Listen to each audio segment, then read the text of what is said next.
Hello friends. उम्मीद करता हूँ आप सब बहुत बढ़िया होंगे। आज हम इंडिया के आइकॉनिक टाइगर्स की कहानियों के नेक्स्ट एपिसोड में एक और बहुत ही फेमस टाइग्रेस और पेंच टाइगर रिजर्व की रानी कॉलर वाली या T15 की कहानी जानेंगे। कॉलर वाली का इंडिया ही नहीं, दुनिया के सबसे फेमस टाइगर्स में शुमार किया जाता है। तो कहानी शुरू करने से पहले I request you to please like and subscribe to the channel, ताकि आप इंडिया के आइकॉनिक टाइगर्स और उनकी दिलचस्प कहानियों को जान और सुन सकें।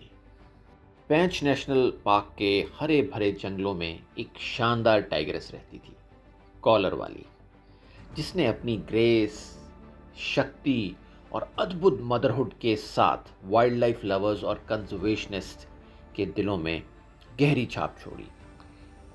अपनी खूबसूरत पर्सनैलिटी, रिकॉर्ड ब्रेकिंग कब्स और फ्रेंडली नेचर के लिए मशहूर कॉलर वाली ने हर उस इंसान को अपना दीवाना बना दिया जिसने उसको देखने का सौभाग्य पाया।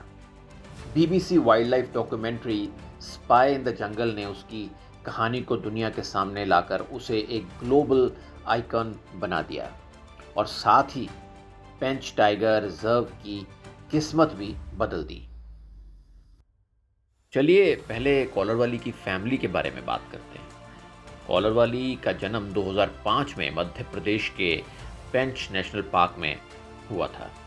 वो मशहूर टाइग्रेस T7 की बेटी थी, जिसे प्यार से बड़ी माता भी कहा जाता था, और डोमिनेंट मेल टाइगर T1 की संतान थी, जो चार्जर के नाम से फेमस था।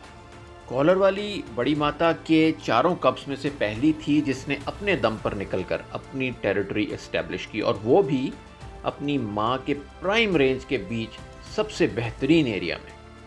कॉलर वाली ने अपनी लेजेंडरी पहचान अपनी माँ से विरासत में पाई। जल्दी ही वो पेंच टाइगर रिजर्व के लिए उम्मीद और सफलता का प्रतीक बन गई, जहाँ कभी टाइगर साइटिंग बहुत कम होती। रेडियो कॉलर पहने होने के कारण कॉलर वाली पार्क की पहली एक्सटेंसिवली स्टडीड टाइगर बनी, जिसने रिसर्चर्स को टाइगर के बिहेवियर और लाइफस्टाइल के बारे में अनमोल जानकारी दी। कॉलर वाली का शांत स्वभाव टूरिस्ट और फोटोग्राफर्स के लिए अट्रैक्शन का केंद्र बन गया और उसे face of Pench tiger reserve माना जाने लगा। हजारों पर्यटक उसे देखने के लिए आते थे।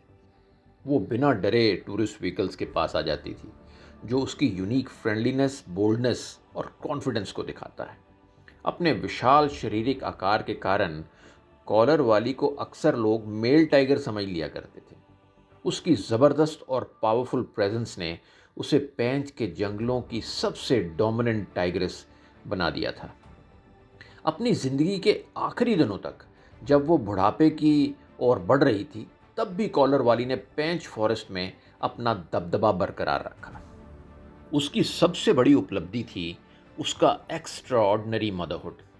अपने जीवन में कॉलर वाली ने 8 लिटर्स में से कुल 29 कब को जन्म दिया, जिसमें 25 कब्स सरवाइव हुए, जो कि एक बहुत बड़ी उपलब्धि है, क्योंकि कब्स का इतना हाई सर्वाइवल रेट इंडिया ही नहीं, संभवतः दुनिया भर में अनोखा है। ये उसकी रेजिलेंस और पेंच के थ्राइविंग इकोसिस्टम का जीता जागता सबूत था। जिंदगी में कई कठिन चुनौतियों के बावजूद कॉलर वाली कभी टूटी नहीं। 2008 में उसकी पहली लिटर के कब्स निमोनिया के कारण मर गए, लेकिन इस दर्द ने उसकी हिम्मत और मजबूत की। इसके बाद भी उसने लगातार हेल्दी लिटर्स को जन्म दिया। 2010 में तो उसने एक बम्पर लिटर के रूप में 5 कब्स को जन्म दिया, जो उसकी एक्स्ट्रा ऑर्डिनरी लेगेसी को और भी ताकतवर बनाता है। कॉलर वाली सिर्फ एक टाइग्रेस नहीं थी, बल्कि पेंच टाइगर रिजर्व के रिवाइवल की बैकबोन थी। उसकी पॉपुलैरिटी और उस पर बनी डॉक्यूमेंट्री के प्रभाव से टूरिज्म और टाइगर कंजर्वेशन को बहुत बड़ा बूस्ट मिला। उसकी कहानी ने लाखों लोगों को टाइगर्स के प्रति जागरूक और संवेदनशील बनाया, जिसने इंडिया के टाइगर कंजर्वेशन मूवमेंट को और भी मजबूत किया। लेकिन जो आया है उसे जाना भी है। कॉलर वाली का देहांत 15 जनवरी 2022 को 16 साल की उम्र में ओल्ड एज रिलेटेड कारणों से हुआ। उसकी अंतिम यात्रा में गांव वालों और फॉरेस्ट ऑफिशियल्स ने भाग लिया, जहां उसका पारंपरिक अंतिम संस्कार किया गया। कॉलर वाली एक हिम्मत और ममता से भरी टाइग्रेस, पेंच नेशनल पार्क और इंडिया के टाइगर कंजर्वेशन की पहचान। उसकी ज़िंदगी साहस, मदरहुड और प्रकृति के प्रति एक जीवंत प्रेरणा थी, जो हमें याद दिलाता है कि हमारी प्राकृतिक विरासत को बचाना कितना ज़रूरी है। उम्मीद करता हूँ आपको कॉलर वाली की ये कहानी ज़रूर पसंद आई होगी। Please do like and subscribe to the channel for more such stories. बहुत जल्दी फिर मिलते हैं एक और लेजेंडरी टाइगर की स्टोरी के साथ। जय हिंद।